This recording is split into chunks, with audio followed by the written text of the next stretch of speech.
Hey, what up, everybody? Welcome back to the channel. This is Phantom Frequency, where we dive into all the various different worlds and sides of pop culture, if you will, the entire multiverse, movies, TV, anime, any genre. Sometimes we dive into wrestling, sometimes we dive into music and stuff like that, but there could be a special announcement with that coming soon. But I digress. Today, we're getting into it, baby. We're back in the world of Scream 7, which is dropping in February of 2026. But we got a really big update, y'all. We got a really cool update, and it's some casting information. This is one that I have been waiting to see when the other shoe was going to drop or the other foot was going to drop. You know what I'm saying? And I was waiting for this news to drop, but I'm glad that it did. I'm still waiting for another update in this regard. Chad is back in Scream 7, baby. Mason Gooding is returning to the franchise officially. It was just announced literally today. I was in the middle of my shift. I was taking my first break, I think. So I wasn't able to get on here and talk about it with y'all right away. But hey, at least it's within 24 hours, late Tuesday night going into Wednesday here, getting this out to y'all. And for those of you that might have missed the announcement or missed the news, and this to me is very exciting. And I am a big fan of his character. I really dig what Mason Gooding has done with this character in both installments of the franchise he's been a part of so far, with Scream 5 in 2022 and Scream 6 in 2023, respectfully. And I thoroughly enjoy those two movies. I definitely think 6 is more flawed than 5, but I definitely don't think Mason Gooding is the problem. The only issue really that came up with his character was I thought they gave him too much plot armor there in the last one, where he got stabbed so many times. I'm like, other people have been stabbed kind of less times and have died. You know what I'm saying? And I get maybe they just didn't get a fatal spot, but with the amount of times they stabbed him, it's at least in the dozens, if not 20 sometimes. So it's kind of like it's at least a dozen or so. So I'm kind of like, all right, man. Like, what can, but here's the thing, too. We didn't see him do anything else in the film. We really don't know what condition he was left in. So that's another aspect to this that I think a lot of fans out there, myself included, until today, I hadn't really thought of this. But I do think there's an element of his character that could be kind of like Dewey, in a sense, from the original four movies, right? Where Dewey had like that, they kind of got rid of it over time, but in 2 primarily and a little bit in 3, he had a little bit of like he had a little bit of like a limp, you know what I'm saying, from like a severed nerve or something from when he got stabbed the fuck up and Screamed 1. And he only got stabbed in the back one time. You know what I'm saying? And the knife was left in him, so maybe it was the trauma of him walking with that shit in his back. I don't know.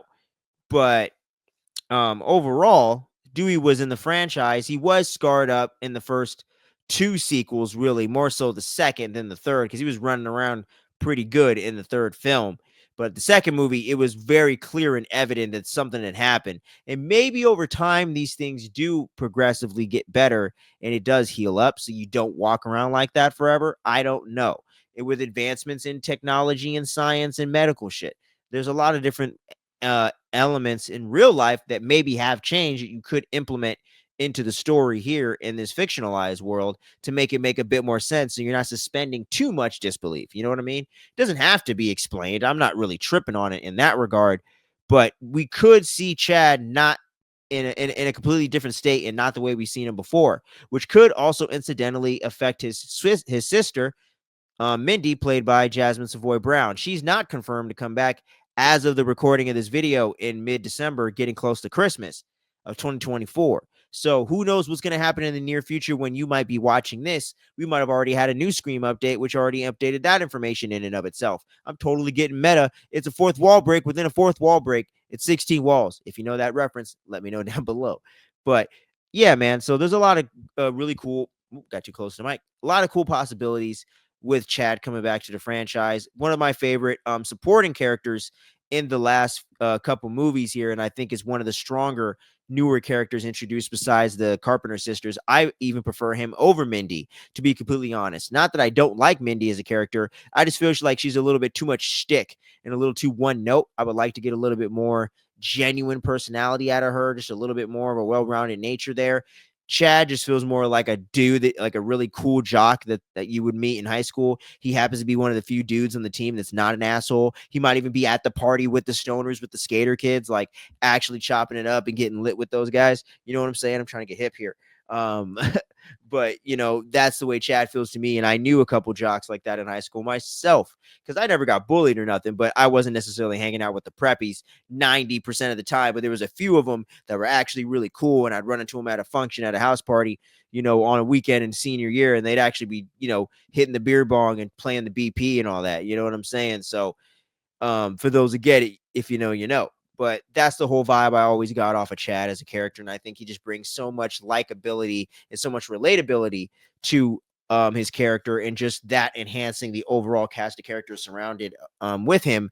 And I think he just does a great job at just elevating what the other characters are doing as well, matching their energy and adding something to the proceedings, but never taking the spotlight away or trying to too much chew up too much scenery. You know what I mean? I think he's very much complimentary as an actor in that way. So I'm definitely a fan of Mason Gooding. Definitely a fan of the character of Chad. Definitely glad that he's coming back. And as a descendant of a family member of the motherfucking legend himself, Randy, from the original Scream trilogy, but primarily the first two films, of course. R.I.P. to my boy. But come on, man. As a fucking family member of my boy Randy, he's got to be um one of the illest characters in the new generation for sure. So I'm really happy to hear this news, but I want to hear from y'all down below. Let me know if you want to see the character of Chad return, if you're happy Mason Gooding's going to be joining this cast, or if you prefer they just do a whole new cast of characters around Gail and Sydney Prescott, respectively, and just dive into her family and her new friends and new supporting characters in a different state or different place of where they're at, and that could take the franchise in a whole new direction. So it just depends what you want out of this franchise, I guess, as a fan, what your individual taste are, how you're feeling about the whole situation with the Melissa Barrera controversy and whatnot, and how that kind of has drastically change the franchise, regardless of what side you stand on, I guess, as the people always like to say these days. And regardless how you feel on it, we're always open to whatever opinions you have here. So let us know how you're feeling about one of the characters of Scream 5 and 6 returning, or if you'd prefer to see all brand new characters. And speaking of all brand new characters, you got that too, because Anna Camp is also joining the cast in an undisclosed role. It's all being kept under wraps, as most Scream movies are. They did the same thing when they cast Jenna Ortega and the rest of them, Melissa Barrera and Mason Gooding, and the list goes on. Kyle Gallner, we thought he was going to be a huge part of the movie, didn't even end up being more than like a cameo to just be a character related to Stu Macher. So just ended up being a plot point, really. So Anna Camp could be very much the same thing. She could be an opening kill. There's so many different possibilities with her joining the cast. But after recently seeing her work on Hysteria and seeing her a little bit before in Pitch Perfect, never watched True Blood, so I haven't seen her role in that particular series, but people said that was one of the first things that she kind of earned in more of the genre space that kind of gave her street cred, in the fact that she's really good in these horror thriller type things. And I really dug her performance in Hysteria. At times, I thought it was a bit too hammy, but that might have been more of the writing. But overall, her acting was convincing. Her chemistry with the other actors was really good. In the really religious, kind of like Karen, like very self-righteous character that she was playing, I thought was played to perfection. You hated her, but you understood kind of where she was coming from a little bit, and just the way that she was able to elevate the material even in Hysteria, because I don't think that's necessarily a top tier TV series, but I think it's a really good show, a really entertaining show with some really strong acting in there. And it ain't just Bruce Campbell who happens to be in that series. It does a great job. It's Anna Camp, and I think she's almost the MVP really of the show, if not the MVP of the show, at least in my opinion. But yeah, so go check out Hysteria if you haven't. I just finished that like a little bit over a week ago. Really good show. And you could definitely get a demo reel of what she can offer. And with her acting ability coming into the Scream franchise, that could be endless possibilities or just amount to a quick cameo. Who the hell really knows? But I really dig her as a performer. I think she could end up being one of Sid's friends, someone in her circle, someone in that older kind of side of the storyline, of the A storyline kind of going on with Sydney, and the B plot going on with her daughters and ultimately her teenage friends and all that, and all the potential suspects to come here in the seventh installment of the franchise. And I know that sounded wrong, but we're moving on. But that's going to be really cool to see how her as an actress is going to factor into this. And if you're familiar with her work, y'all let me know if you're going to be hyped to see Anna Camp take on a role in the Scream franchise, or do you think they should have got someone different? Or are you more indifferent to it and don't really care? Just want to wait and see if her character even really amounts to much of anything in the film. All fair enough, but I think she joins a cast of actors overall in this franchise. It's some really great actors involved with this thing, man, and some really cool, fun cameos and all that throughout the franchise. You know, Anna Paquin, Kristen Stewart.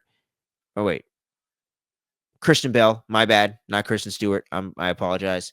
You got Luke Wilson in this goddamn thing. Don't forget about Liev Schreiber. You know what I'm saying? Don't forget about Cotton Weary.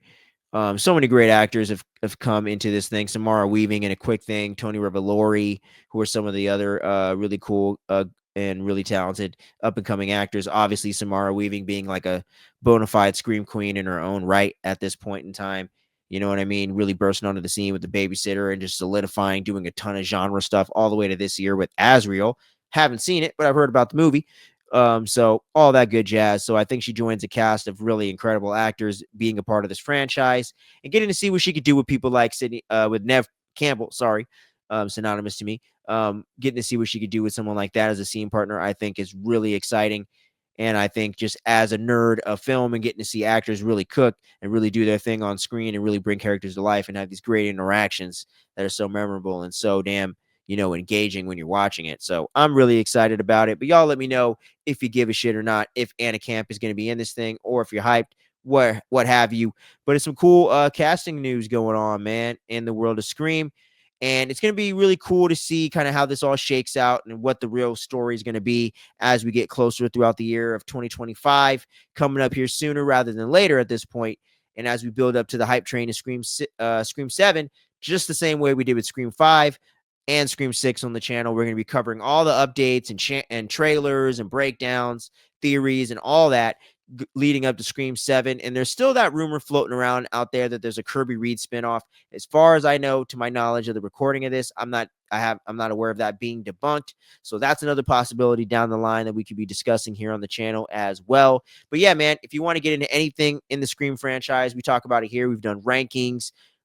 We've done reviews for Scream 5 and 6, of course. And like I said, a ton of theories, breakdowns, and trailer reactions and all that for both of those installments. So if you want to get nostalgic and visit some freaking modern classics, in my opinion, to come, go check out all of our Scream 5 and Scream 6 content. And like I said, we have other Scream updates leading up to Scream 7. We're getting the hype train rolling, and now it's officially on track. So we're off and moving and grooving, man. But thanks for sticking around to the end of the video. Make sure you're clicking the buttons below the video, hitting the bell so you get notified every time we drop another dose of dopeness on your feed. And until next time, make sure you stay safe out there, and we'll catch you on the next video and primarily the next Scream update. And until then, peace out.